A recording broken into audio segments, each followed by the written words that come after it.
Anda percaya nama Yesus? Amen. Mari kita duduk sama-sama. Haleluya. 60 Minutes Worship malam hari ini mengambil tema berserulah kepada Tuhan.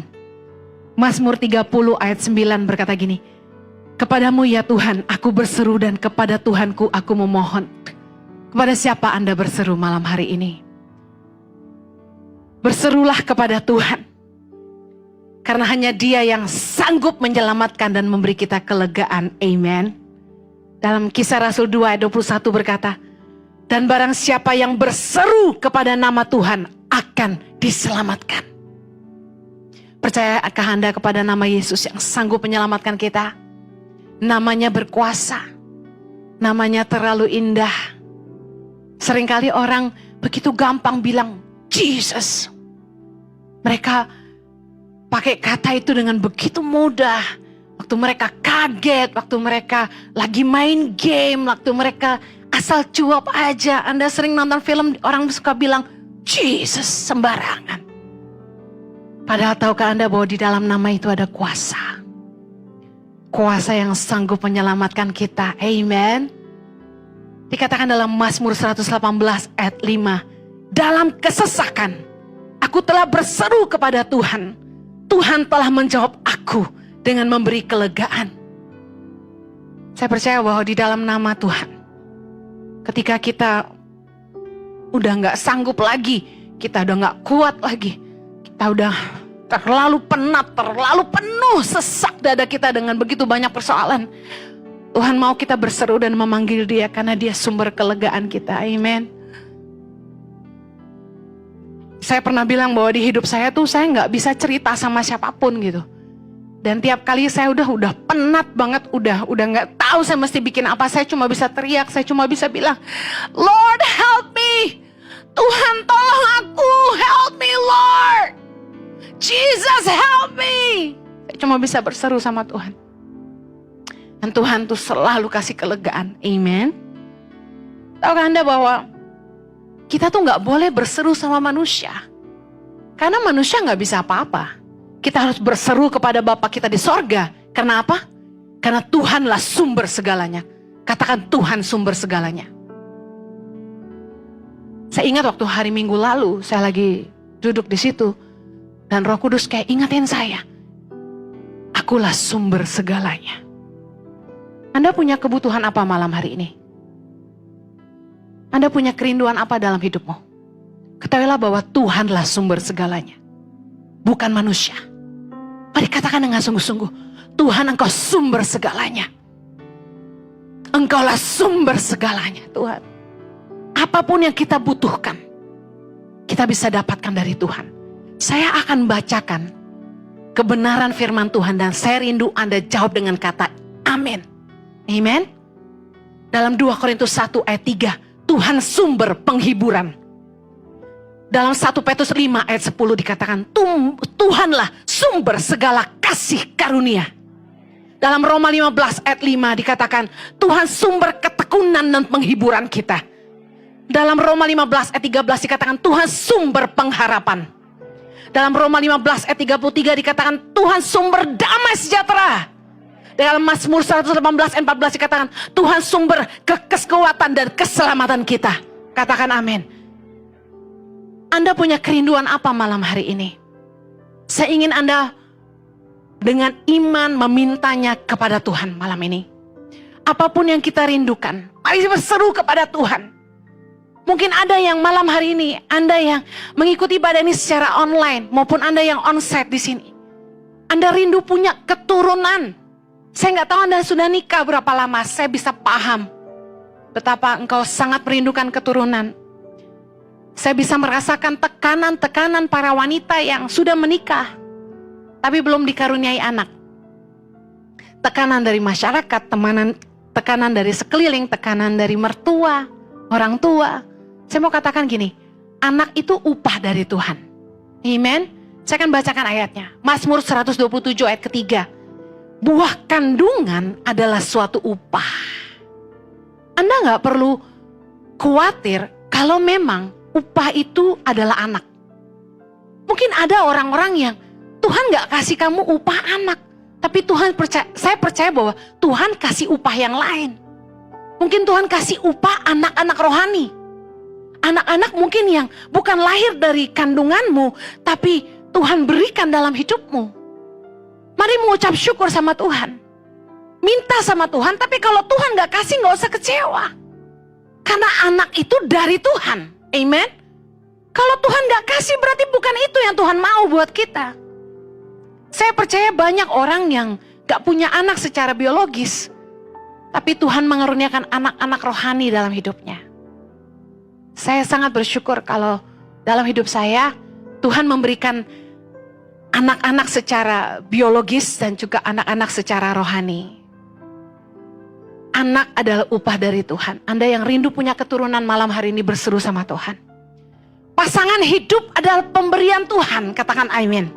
Saya ingin bacakan ayatnya dalam Kejadian 2 ayat 22. Dan dari rusuk yang diambil Tuhan Allah dari manusia itu, dibangunnyalah seorang perempuan, lalu dibawanya kepada manusia itu. Siapa yang membawa perempuan itu kepada Adam? Yang memberikan Hawa kepada Adam adalah Tuhan. Jadi kalau kamu rindu punya keturunan, berserulah kepada Tuhan. Tuhan yang akan membawa kamu kepada pasangan hidupmu. Pertanyaannya kalau Tuhan gak kasih gimana? Saya bisa bilang ada upaya manusia, tapi ada kedaulatan Allah. Ada hal-hal yang dalam kontrol kita. Sebagai perempuan yang masih jomblo, harus mengupgrade diri. Bagi pria-pria yang masih jomblo, harus mengupgrade diri, harus punya value. Kenyataannya lebih banyak wanita daripada pria di dunia ini. Hawa-hawa saingan Anda banyak. Saya beruntung saya dapat pasangan hidup saya dari SMA. Kalau zaman sekarang kayaknya rada susah. Tapi mari berharap sama Tuhan. Kalau Tuhan mau kasih jodoh, Tuhan bisa bawa buat kamu. Kalau Anda percaya bahwa Tuhan kasih yang terbaik, jangan turunkan nilaimu, justru upgrade nilaimu. Amen. Anda gak perlu rendah hati atau rendah diri hanya karena belum punya pasangan. Percaya gini, kalau emang udah waktu Tuhan, Tuhan kasih. Gak perlu mengecilkan hati. Katakan, Tuhan, aku percaya Engkau sumber segalanya. Jodoh datang dari Tuhan. Amen. Kalau Tuhan belum kasih, mungkin belum waktunya Tuhan. Kalau Tuhan gak kasih, berarti bukan kehendak Tuhan. Selesai.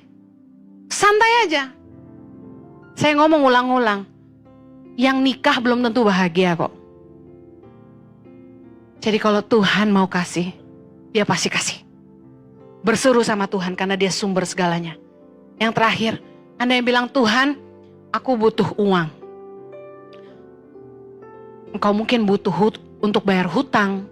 Engkau mungkin butuh uang untuk nikah. Engkau butuh untuk bayar uang sekolah. Engkau butuh untuk bayar kontrakan rumah. Bayar cicilan. Begitu banyak kebutuhan. Tahukah Anda bahwa Tuhanlah yang memberi kita kekuatan untuk memperoleh kekayaan. Jangan pakai cara-cara yang bukan caranya Tuhan. Orang yang mengandalkan Tuhan harus berjalan dengan iman. Jangan pakai jalan-jalan yang gak benar untuk dapetin uang. Percaya sama Tuhan, berseru sama Tuhan. Saya malah mau nantang Anda gini. Kalau Anda percaya Tuhan pasti sediakan, Anda gak perlu ngutang. Anda gak perlu ngutang. Andalkan Tuhan dalam hidup. Waktu saya ngomong utang, bukan berarti Anda gak boleh nyicil rumah dari bank. Home loan, mortgage, KPR, itu hal yang berbeda, itu investasi. Tapi ada orang yang sekedar buat makan, Anda ngutang, saya kasih tahu. Makan, minum, pakai adalah 3 hal yang Tuhan janji dalam firman-Nya. Kamu gak perlu khawatir akan hidupmu. Karena Bapamu di sorga tahu apa yang kamu butuhkan. Kalau saat ini kamu kekurangan, urusan makan, minum, pakai, kamu cukup bilang sama Tuhan gini, Tuhan, aku percaya firman-Mu adalah ya dan amin. Bahwa aku gak akan pernah kekurangan. Bahwa aku gak perlu khawatir akan hidupku. Bahwa Tuhan akan memelihara aku. Kalau sampai Tuhan gak sediain, saya kasih tahu, kamu gak usah makan. Kamu lihat Tuhan bekerja dalam hidupmu. Gak perlu ngandelin manusia. Dalam hidup saya belajar satu hal. Jangan pernah ngandelin manusia. Jangan pernah ngemis sama orang.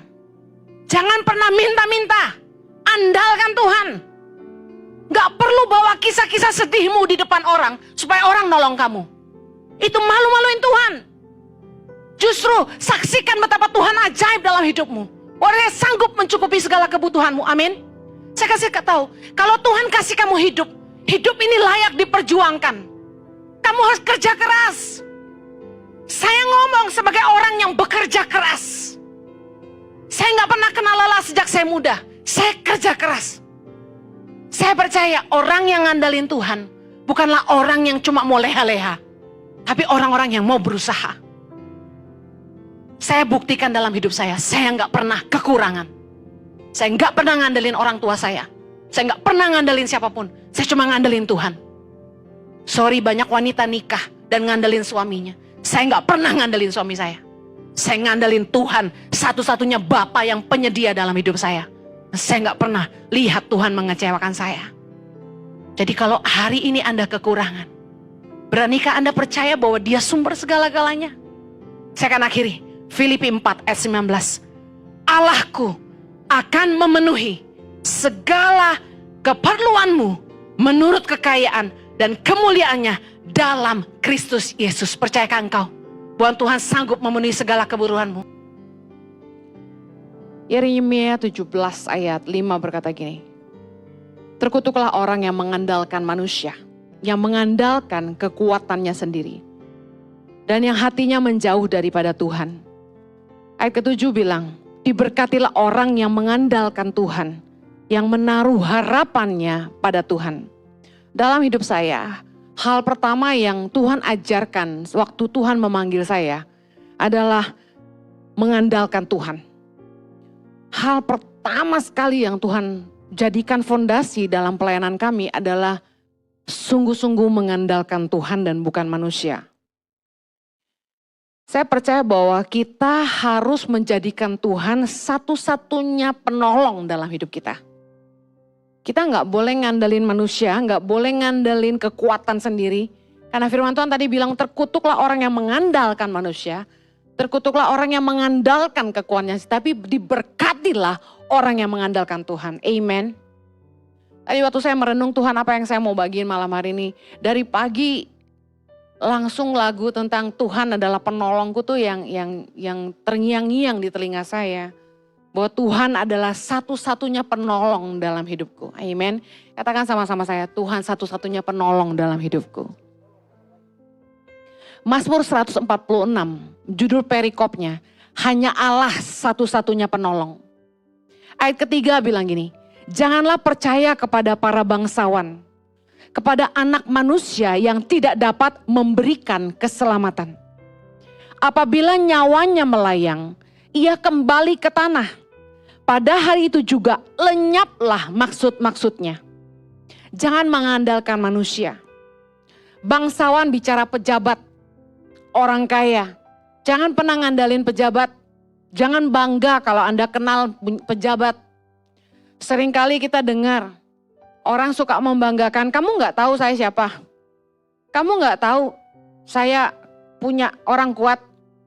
Bahkan di mobil-mobil suka dipasang plat-plat yang menandakan kita pejabat padahal kita bukan pejabat. Pejabat jadi andalan orang. Kalau kenal pejabat tuh kayaknya hebat. Punya kekuatan.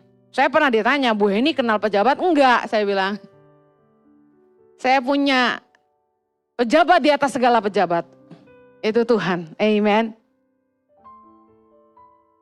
Pernah satu kali kita ngurus sekolah Tangan Pengharapan, kita punya masalah. Saya heran ya di bangsa ini ya, berbuat baik aja susah. Nolong rakyat aja susah. Justru yang sering bikin masalah itu orang-orang yang punya jabatan. Waktu kami ngalamin kesusahan ngurus izin sekolah, saya ditanya, Bu Heni punya kenalan pejabat gak? Saya bilang enggak. Dalam hidup saya, Tuhan adalah satu-satunya penolong. Manusia tuh cuma debu yang suatu hari akan kembali jadi debu. Amin. Jangan pernah mengandalkan manusia karena suatu hari dia akan mati. Firman Tuhan bilang gini tadi. Apabila nyawanya melayang, ia kembali ke tanah. Pada hari itu juga lenyaplah maksud-maksudnya. Kalau Anda ngandalin pejabat, bukankah kalau ada pemilihan umum, caleg-caleg itu memberikan janji, lalu minta support sama kita? Lalu dia mulai kasih janji sama kita. Firman Tuhan bilang gini, apabila nyawanya melayang, ia kembali ke tanah. Pada hari itu juga lenyaplah maksud-maksudnya. Artinya apa? Suatu hari kalau dia mati, berarti andalan kita pergi. Lalu semua janji-janjinya lenyap juga. Semua janjinya sirna, tapi janji Tuhan itu setia. Amen. Amsal 29 ayat 25 menjadi ayat yang Tuhan kasih ke saya tahun 2007. Takut kepada orang mendatangkan jerat. Tetapi siapa percaya kepada Tuhan dilindungi, katakan amin. Anda kalau sungkan sama manusia, Anda takut sama manusia, suatu hari Anda akan menderita. Takut sama orang itu menyusahkan kita. Kita harus jaga perasaannya. Gak boleh nyinggung dia. Saya tuh sama suami udah dipepet sama konglomerat Indonesia berapa kali. Percaya dong. Kita sudah didekati beberapa pejabat, beberapa konglomerat. Ngerepotin. Dia panggil kita jam 9 malam harus datang. Dia ngomong gak selesai sampai jam 3 pagi, kamu gak boleh merem. Lah saya tuh gak kuat nahan ngantuk. Dipanggil suruh ketemu tengah malam. Diat. Wah. Jam 10 malam bayangin. Harusnya saya udah mau bobok. Itu dengerin dia ngomong, saya kasih tahu. Sampai jam 3 pagi. Waktu jam 1, jam 2 tuh mata saya udah berat. Saya udah pengen cari korek api. Bener-bener gak bisa nahan ngantuk saya itu. Saya udah dengerin dia ngomong tuh udah gini. Ini cerita sejujurnya. Saya jadi paham ayat ini. Takut kepada orang mendatangkan jerat. Wah, suami saya ini manusia sungkanan. Saya kan gak ngerti sungkan. Pengen saya ngomong gini, Pak udah ngantuk saya. Lawang dia gak gaji saya kok. Saya ngantuk, dia ngomong terus. Makanya saya kenapa kalau khotbah gak suka lama. Soalnya saya tahu berat dengerin orang ngomong lama. Kemampuan manusia konsentrasi itu 45 menit. Lebih dari itu kita udah gini. Benar. Lah dia ngomong dari jam 10 sampai jam 3, 5 jam non-stop. Bawel gak kira-kira? Saya bersyukur punya suami gak bawel. Gak tahan saya. Jangan takut sama orang, takut akan manusia mendatangkan jerat. Kamu serba salah. Ngomong gak menyenangkan dia, kamu kena masalah. Satu hari beneran kita gak bisa menyenangkan dia. Kita gak bisa ikut maunya dia. Orang kaya paling gak suka ditentang, you know. Ini pelajaran buat orang-orang kaya. Jangan bikin orang takut sama Anda. Saya kasih tahu. Gara-gara kita gak mau ikut maunya dia, apa yang dia terjadi? Dia mulai ngancam kita. Saya rusak pelayanan kamu. Saya tahu siapa donatur kamu. Saya aja bingung. Siapa donatur saya? Lah yang nyumbang ke tangan pengharapan tuh siapa saya gak tahu. Beberapa aja yang WA ke saya bukti transfer itu yang saya tahu. Selebihnya saya gak tahu. Saya kalau ditanya Yayasan Tangan Pengharapan tuh uangnya dari mana? Saya selalu jawab dari Tuhan. Amen. Tuhanlah satu-satunya penolongku yang setia. Lah kita takut gak sama dia? Diancam gitu. Saya enggak takut. Firman Tuhan berkata, Matius 10 ayat 28, Yesus berkata, baca sama-sama. Dan janganlah kamu takut kepada mereka yang dapat membunuh tubuh, tetapi yang tidak berkuasa membunuh jiwa. Takutlah terutama kepada Dia yang berkuasa membinasakan baik jiwa maupun tubuh di dalam neraka. Jangan takut sama orang.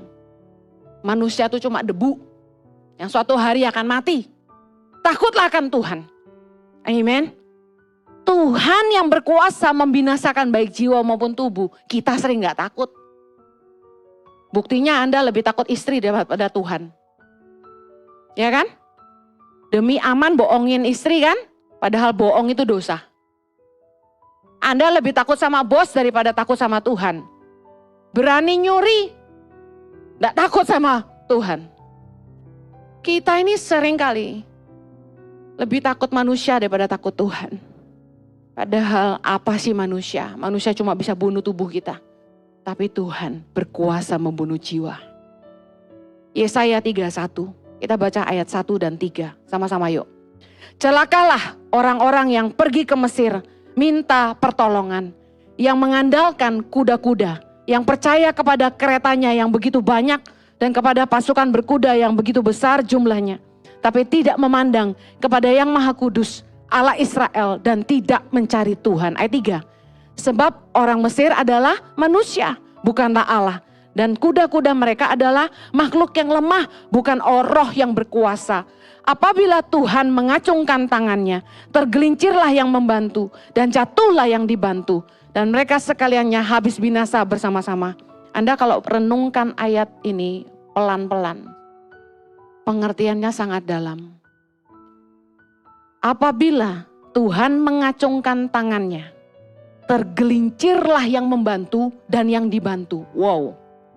Hati-hati jangan jadi Tuhan atas hidup orang lain. Jangan sampai manusia mengandalkan Anda. Baca firman Tuhan. Jangan sampai Tuhan menggelincirkan yang membantu dan dibantu.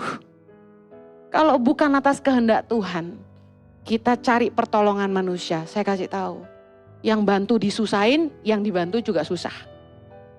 Jangan sampai Tuhan menenggelamkan kapal-kapal yang mengangkut Yunus-Yunus yang lari dari panggilan Tuhan.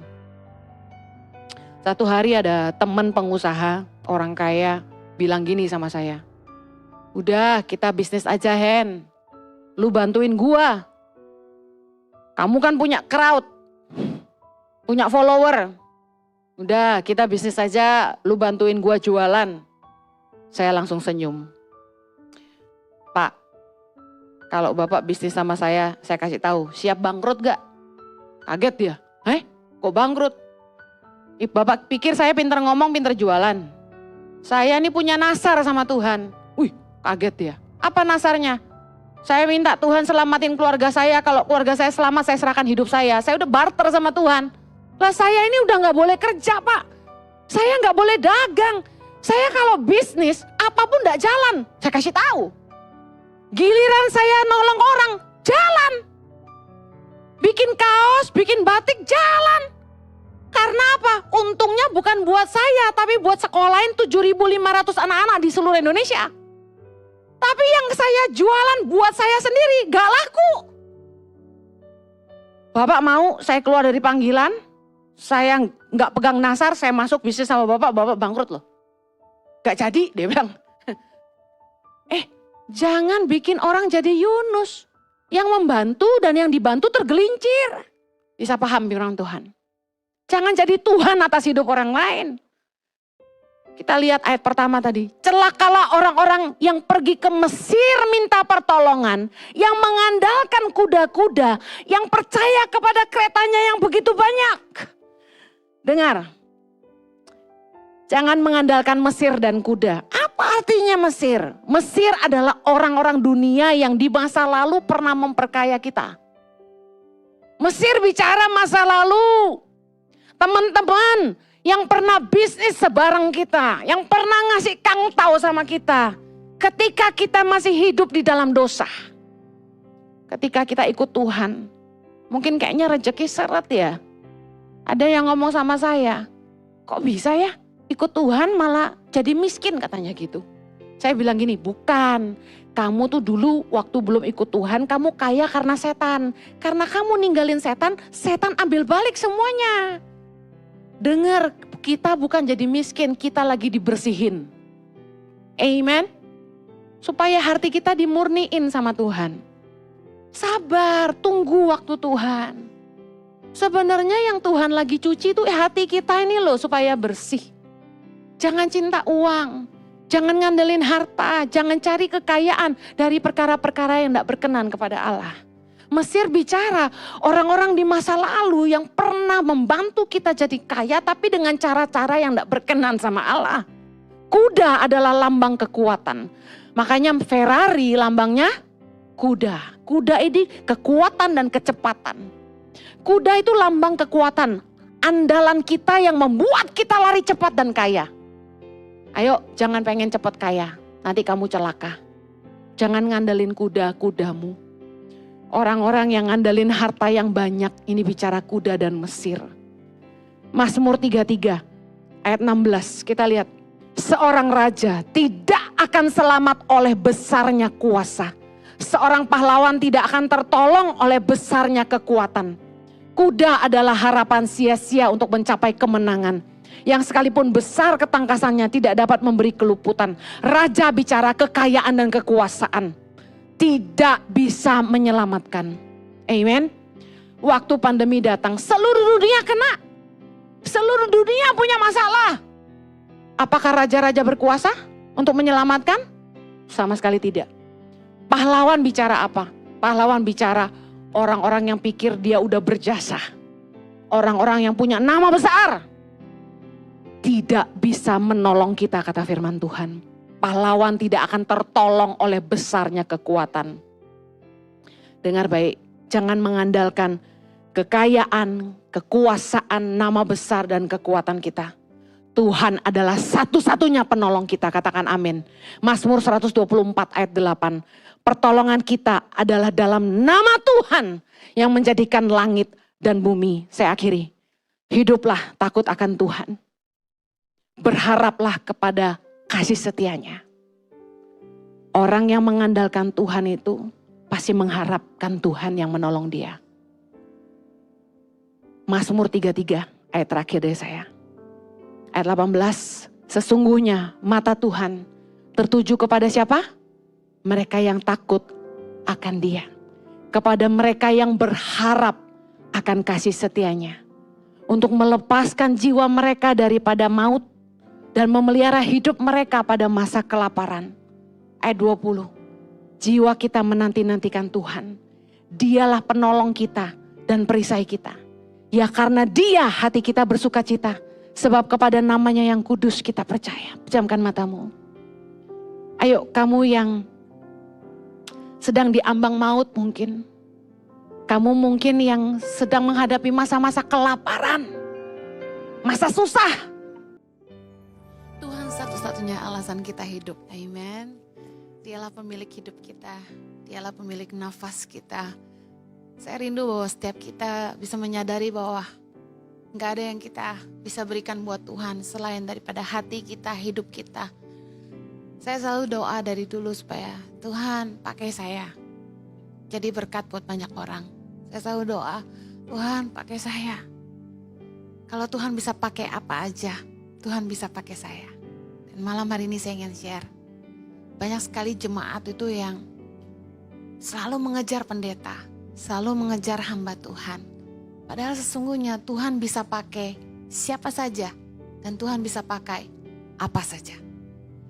Tahukah Anda bahwa Tuhan bisa pakai batu menjadi anak-anak Abraham, kata Yohanes Pembaptis dalam Matius 3 ayat 9. Bayangkan.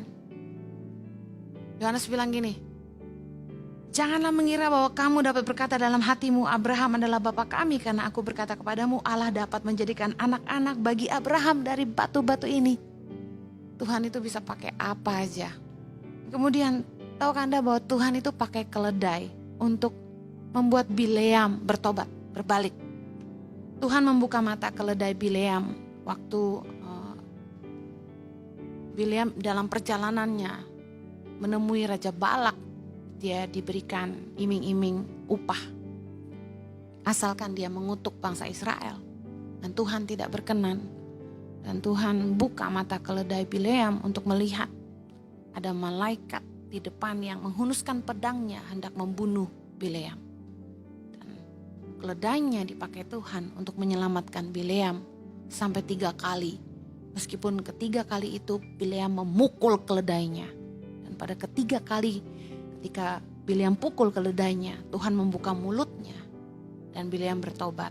Bayangkan Tuhan bisa pakai keledai untuk membuat seorang nabi bertobat. Dan Tuhan juga pakai ayam berkokok untuk membuat Petrus bertobat. Kita tahu ceritanya. Sebelum ayam berkokok 2 kali dikatakan Petrus sudah menyangkal Tuhan 3 kali. Luar biasa dalam Markus 14 ayat 72, pada saat itu berkokoklah ayam untuk kedua kalinya. Maka teringatlah Petrus bahwa Yesus telah berkata kepadanya, sebelum ayam berkokok 2 kali, engkau telah menyangkal aku 3 kali. Lalu menangislah ia terseduh-seduh. Tuhan pakai ayam berkokok, bayangkan, untuk membuat seorang rasul Petrus bertobat. Tuhan juga pakai ikan paus untuk membuat seorang Nabi Yunus bertobat. Kita ingat, Nabi Yunus tidak mau taat sama Tuhan dan dia akhirnya masuk ke laut dan dia ditelan oleh ikan besar. Yunus 1 ayat 17. Maka atas penentuan Tuhan datanglah seekor ikan besar yang menelan Yunus. Dan Yunus tinggal di dalam perut ikan itu 3 hari 3 malam lamanya. Yunus 2 ayat 1. Berdoalah Yunus kepada Tuhan Allahnya dari dalam perut ikan itu.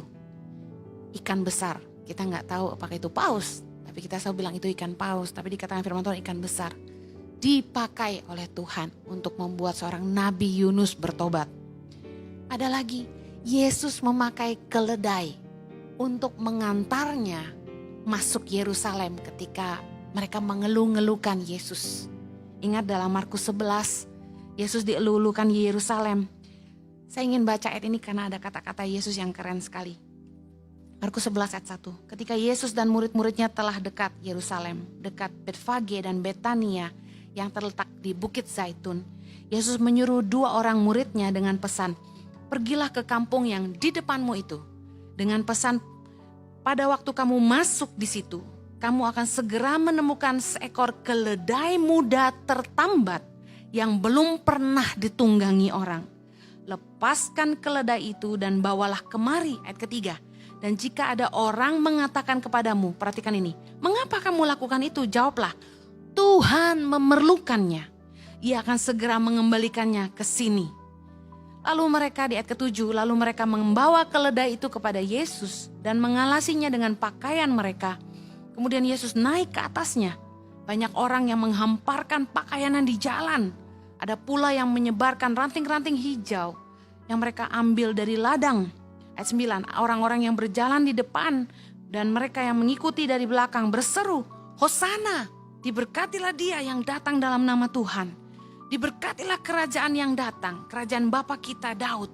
Hosana di tempat yang maha tinggi. Bayangkan, Yesus pakai keledai untuk mengantarnya ketika dia dipermuliakan di Yerusalem.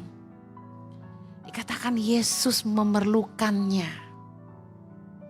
Kalau Tuhan bisa pakai batu, ayam berkokok, Tuhan bisa pakai Bileam, keledai Bileam, Tuhan bisa pakai ikan besar untuk menobatkan Yunus, Tuhan bisa pakai keledai untuk menghantar Yesus dipermuliakan di Yerusalem. Saya mau katakan, Tuhan juga bisa pakai hidupmu.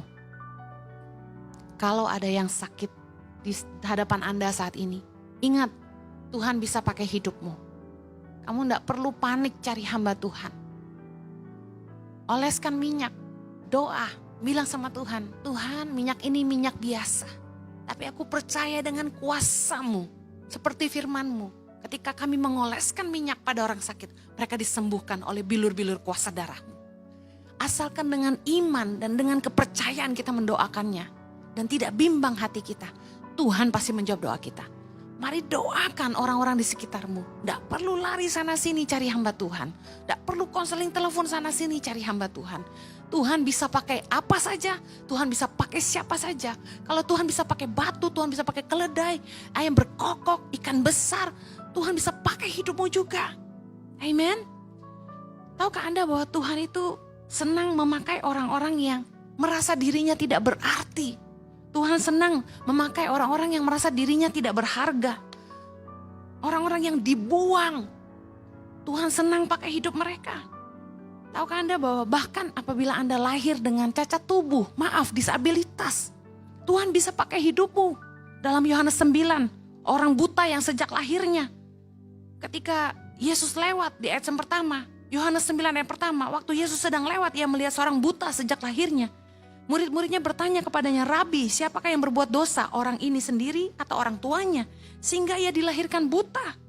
Jawab Yesus, "Bukan dia dan bukan juga orang tuanya, tetapi karena pekerjaan Allah harus dinyatakan di dalam dia." Katakan amin. Bayangkan orang yang terlahir tidak sempurna saja bisa dipakai Tuhan untuk menyatakan karya-karya Tuhan dalam hidupnya. Bahkan gini, orang yang sakit sekalipun dalam Yohanes 11 ayat 4, ketika Yesus mendengar kabar itu, ia berkata, penyakit itu tidak akan membawa kematian, tetapi akan menyatakan kemuliaan Allah. Sebab oleh penyakit itu anak Allah akan dimuliakan. Anda tahu Tuhan bisa pakai ketidaksempurnaanmu dan Tuhan bisa pakai kelemahanmu untuk menyatakan kemuliaannya. Tuhan bisa pakai apa saja, Tuhan bisa pakai siapa saja, dan Tuhan bisa pakai ketidaksempurnaanmu, Tuhan bisa pakai kelemahan tubuhmu untuk menyatakan kemuliaannya. Hari ini apabila ada di antara Anda yang mengikuti ibadah ini dan Anda sedang sakit, taruh tanganmu di bagian yang sakit dan katakan, penyakit ini tidak akan mendatangkan kematian, tapi akan menyatakan kemuliaan Allah. Aku percaya penyakit ini tidak akan mendatangkan kematian, tapi akan menyatakan kemuliaan Allah. Aku percaya tubuhku yang tidak sempurna ini akan menyatakan kemuliaan Allah. Hidupku yang tidak sempurna ini akan menyatakan karya-karya Allah. Mari ucapkan berkat firman Tuhan atas hidupmu. Dengar baik, kalau Tuhan bisa pakai apa saja, Tuhan bisa pakai hidupmu juga. Saya percaya hari-hari ini kalau sedang banyak masalah yang menerpa hidup kita, kita harus menaruh kepercayaan kita kepada Tuhan. Yesaya 30 ayat 15 berkata begini, sebab beginilah firman Tuhan Allah yang Maha Kudus, Allah Israel. Dengan bertobat dan tinggal diam, kamu akan diselamatkan.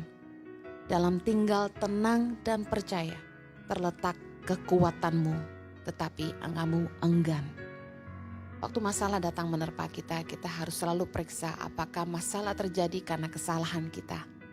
Apa karena keputusan kita yang salah, tindakan kita yang keliru.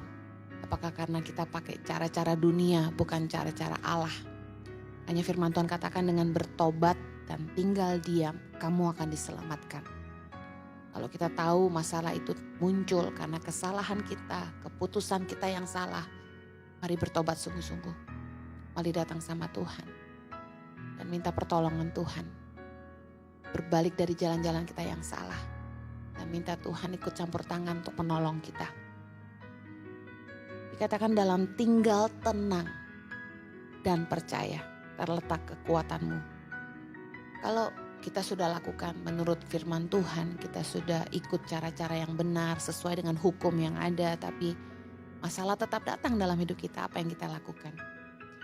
Harusnya waktu hidup kita lagi ditimpa banyak masalah, kita harus belajar tinggal tenang dan percaya.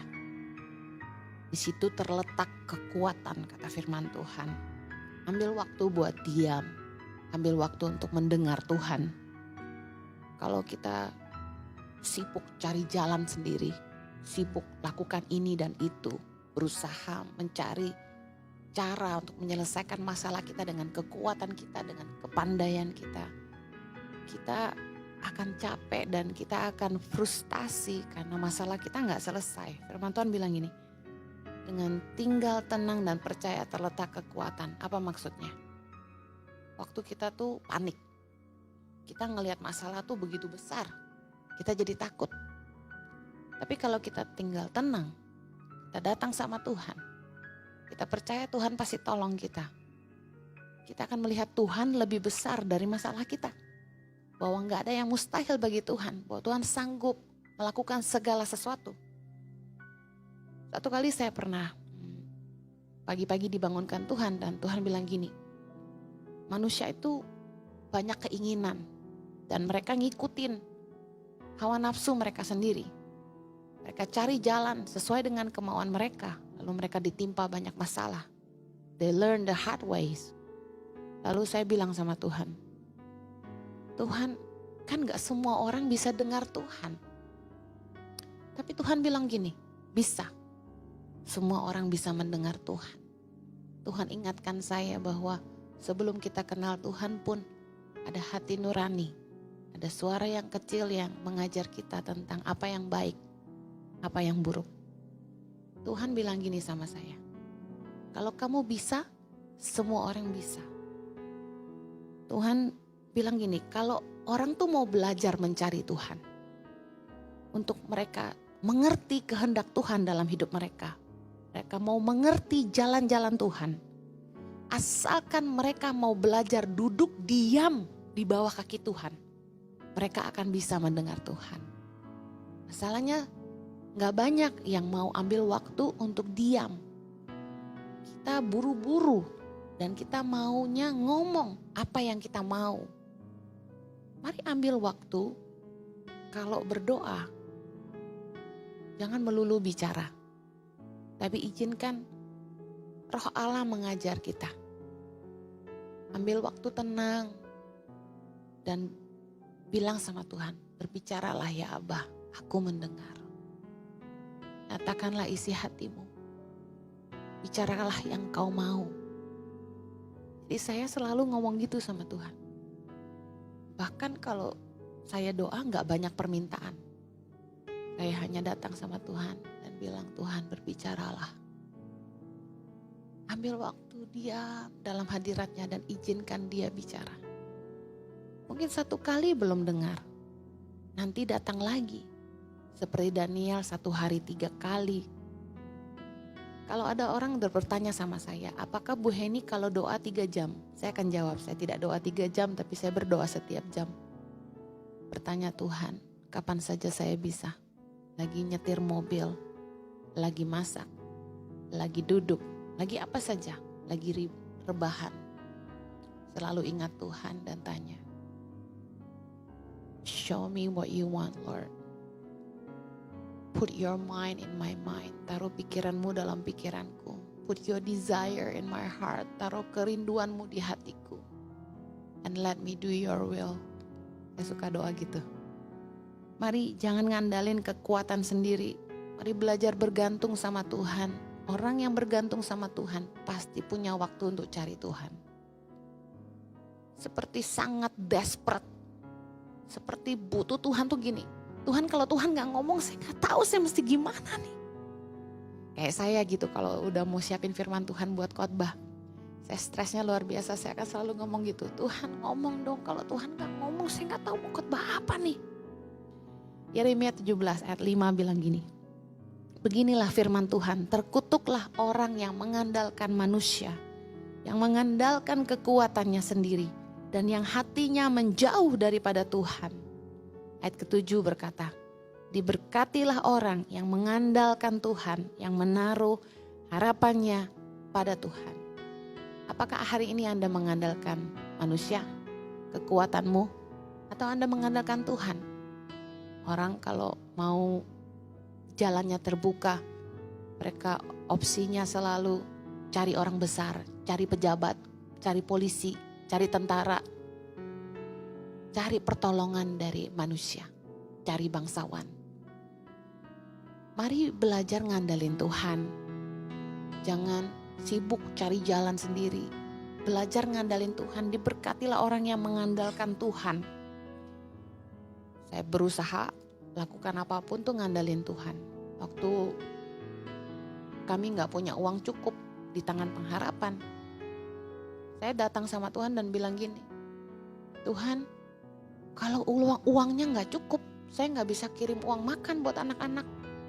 Saya gak peduli loh Tuhan, saya tutup aja tangan pengharapan. Saya bilang gitu sama Tuhan. Loh kok Bu Heni ngancam? Enggak. Daripada saya datang sama orang ngemis-ngemis, kirim proposal kanan kiri, bantu saya dong, bantu tangan pengharapan dong. Saya gak pernah lakukan itu. Saya datang sama Tuhan. Saya bilang, Tuhan kalau Tuhan gak tolong saya selesai. Waktu Tuhan suruh saya bangun gereja Impact Community Indonesia, gak ada satu proposal pun dikirim. Gak ada telepon-telepon orang minta tolong. Gak ada, satu pun gak ada. Bu Heni punya donatur? Gak punya. Ada teman yang kalau hari Minggu suka duduk di sebelah saya. Orang-orang pada bilang gini, Itu donaturnya Bu Heni ya? Bukan, itu teman. Saya nggak punya andalan. Andalan saya cuma satu, cuma Tuhan. Saya cuma bilang sama Tuhan, kalau Tuhan mau kami bangun gereja, Tuhan yang siapkan semuanya. Dan saya melihat masalah-masalah yang besar, tantangan-tantangan yang besar menjadi kecil ketika kita mengandalkan Tuhan. Amen. Mari jangan pakai kekuatan sendiri. Yang terakhir, pastikan dalam setiap keputusan yang Anda buat, Anda sungguh-sungguh melakukannya dalam kebenaran. Karena Tuhan akan berkenan kepada kebenaran dalam batin. Dan ketika Tuhan melihat hati kita benar, Tuhan akan menaruh hikmat dalam hati kita. Sehingga kita tahu langkah apa yang harus kita ambil. Di tengah-tengah masalah, jaga hati, tetap murni, tetap benar. Jangan pernah ambil langkah yang salah karena kita tidak bisa memperalat Tuhan untuk melakukan dosa bersama-sama dengan kita. Mazmur 51 ayat ke-8 bilang gini, sesungguhnya engkau berkenan akan kebenaran dalam batin dan dengan diam-diam engkau memberitahukan hikmat kepadaku. Anda rindu diberitahukan hikmat sama Tuhan?